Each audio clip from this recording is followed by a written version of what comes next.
but we have Mac in California. Thanks for waiting. You're on with Dave and Matt. Hey, David, Matt. Thanks for having me on. Sure. How can we help?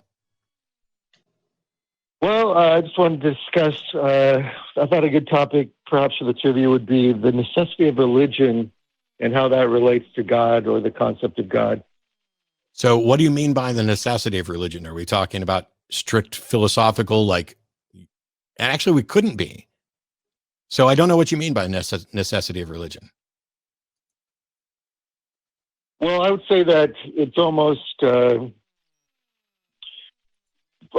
human beings just have a natural inclination towards, trying to understand their reality, and religion is the attempt to do that. So, sure, but that's not, so you do realize that not everybody comes up with a God notion when they're trying to explain things, right? Some people actually don't have a God concept like the Paraha, and other people, instead of going to the supernatural, look for naturalistic scientific explanations for how things are the way they are.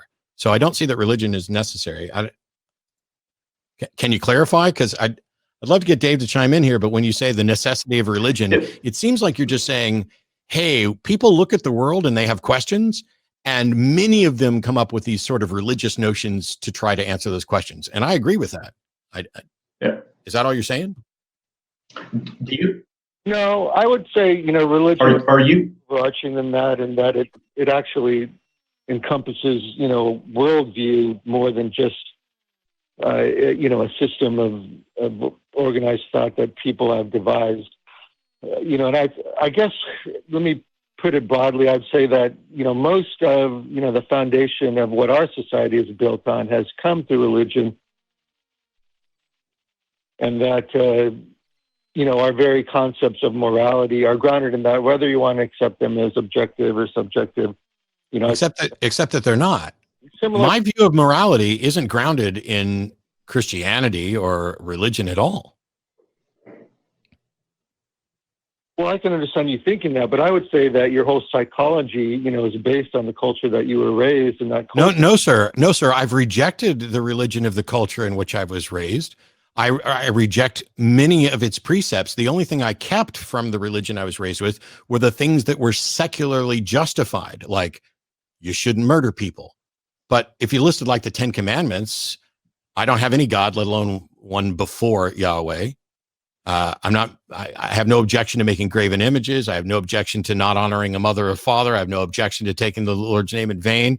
I'm against lying, but not all lying, because I think that there are occasions where lying is justified. I'm against murder, but I'm not against coveting. That's capitalism. That's what built the United States, coveting what the Joneses have. So I'm okay with homosexuality and LGBTQIA issues and marriage equality and all sorts of things that I was against when I was a Christian that many other Christians are against. So how could you say that when I've done the work, and this is me being a little outraged right now, Mac, so bear with me, because what I see from believers in religion is they, without thought and without evidence, accept a prepackaged, here's the rules by which you must follow. And other people like myself have spent years studying and developing secular ethics, which are superior. And yet you just want to say, well, you're just a product of your culture. My morality is in many ways the exact opposite of the culture you're pointing to. So why would it get credit? God's not okay with gay people. Yeah, absolutely. Can I say something, Matt? Say as much as you like. Yes. Yeah, so I think there is a larger misconception that morality is somehow the sole provenance of religion, and that's just patently false. And having been a minister for 10 years, I mean, I can tell you, I've met some of the meanest people in my life in a church. They were mean to their core. They treated others horribly. They may have had a certain set of beliefs. They may have believed in the 10 Commandments and not killed someone, but at their core, they were miserable people. And we know some of the horrible things that have been done in the name of God throughout the ages. So the notion that somehow morality can exist apart from religion is false, and I reject that. And Matt, I agree with so Mac, help us out here. Okay. Because I don't want to misrepresent you, and I don't want to just walk all over you. But when you say the necessity of religion, I'm still confused, but I will let you move on or clarify as you see fit. Go ahead. Yeah, I would clarify that by saying, first of all, I'm not here to promote any particular religion. It's, especially Old Testament morality. I think, that's a dead horse at this point. But I would say that it's kind of, I enjoyed your discussion with Jordan Peterson, and I would actually take his viewpoint that, foundational to our Western society are these conceptions of morality that's not just based on Christianity per se, but, Like what? Down through all of history. Like what? For me, I'm okay. Well, I would say, the concept of love, the concept of compassion, the concept of Hang on. Love and compassion aren't matters of law at all, and are not necessarily principles of any moral system. And love and compassion aren't in any way the attributes of a single religion. They are part and parcel of who we are as human beings. Yeah, no, I absolutely agree with you. In fact, I accept a lot of. I'm very eclectic in my take on religion. I like Buddhist principles. Taoism, I think, is a good philosophy in many ways. Christ, I think, was a very noble figure that brought us a lot of truth, into the world. And I think, like what? Underestimate. Like what? Now, let's assume for a second that Jesus existed, and we have an accurate reporting of what he said or did. What important thing did Jesus enlighten us about? Well, I wouldn't try to argue that the concept of forgiveness didn't exist before Christ, but he's the one that brought that into the forefront as, That is utter nonsense. Towards the notion of forgiveness is not only not specifically Christian, but doesn't originate there. So, I mean, you can't say, oh, what did Jesus enlighten us about? Did he enlighten us about figs when he was cursing the fig tree? I want to know what Jesus brought to the world per se that is good and substantive and true. Well, that, I would argue that he changed the world in a sense. We went from, much more barbaric, warlike cultures to societies, that turned towards the concept that he promoted, whether you like the institutions that it arose from or not. And let's not get, we can get into historical discussions. But that matters. So once again, I'm trying to figure out what you think that Jesus brought into the world. And it seems like you think Jesus showed up and made everything better, except that that's not what the evidence points to in the slightest. No. Okay. Let me put it this way. I'd say that Jesus brought the same thing into the world that Krishna did, that the Buddha did, that Gandhi did, that Martin Luther King did, that all the great men that have changed the world in a positive way had this, some notion, the concept of God that guided them. Now, that's what I would call, religious necessity. So I think that it's. So let me. Can I ask? Yeah. Can I ask the caller a question? Then jump on it. So speaking of the concept of God, let's talk about that. So do you mean the God who said he delighted in bashing the heads of babies against rocks in Psalms? Or what about the God who drowned innocent people, including children, in the mythology of the flood? I mean, where is morality in that? Where is an example of goodness in that? Because that doesn't look like goodness to me. The God that I just mentioned, and I could tell other stories, is a pretty immoral character, if not amoral at times. If you take that character as being someone, as being a real being, and I don't think you want to do that. Yeah, as I said, I'm not here to try to support Old Testament morality or even the historicity of all things, in the Old Testament. I'm not here to promote Christianity. I'm here to talk about the necessity of religion as the Latin root for that is to rebind or reconnect. And to me, my concept of God, might lay more in terms of a God of Spinoza, a God of Einstein, that, is part of the entire cosmos.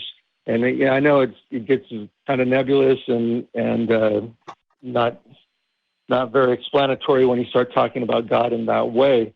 But, I wouldn't define God in any terms of any specific religion. I would say the concepts that have promoted, cultures and our very essence of our morality that we accept. That, secular humanism, I applaud you for a lot of the good that you want to do in the world.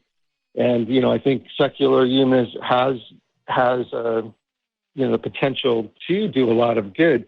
But I think without that grounding that it got from religions, No, sir. Stop suggesting that secular humanism got its grounding from religion. Secular humanism got its grounding by standing in opposition to religion after religion after religion. It is the opposite of that. It is the recognition that, as far as we can tell, we are stuck here with the need to fix and handle our problems ourselves. And so we need to come up with solutions, and we don't get to appeal to the supernatural. That means we don't get to appeal to the supernatural for assistance, and we don't get to appeal to it when we want to be bigots. I see no necessity of religion. I'd love for you to say one thing about religion that you think is specific to religion and necessary, because I haven't heard anything.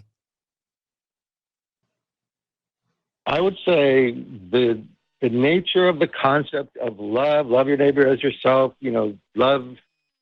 Are you suggesting that I can't love someone if I'm not religious? No, we can argue from evolution and say, that our I don't need to argue from evolution. So you're not saying that religion is required for love. So we're back to what is religion? What is the one thing of religion that you're saying is necessary and true and good? Because you keep going back to love, which isn't tied to religion necessarily. Well, no, I would say that it is. I mean, I think most people would. I just literally asked you if you thought love was necessarily tied to religion. No, well, I was saying you can argue that the concept of love and our desire for well-being of others, we can try to argue, through. Do I need religion in order to love? No, you don't need a specific religion.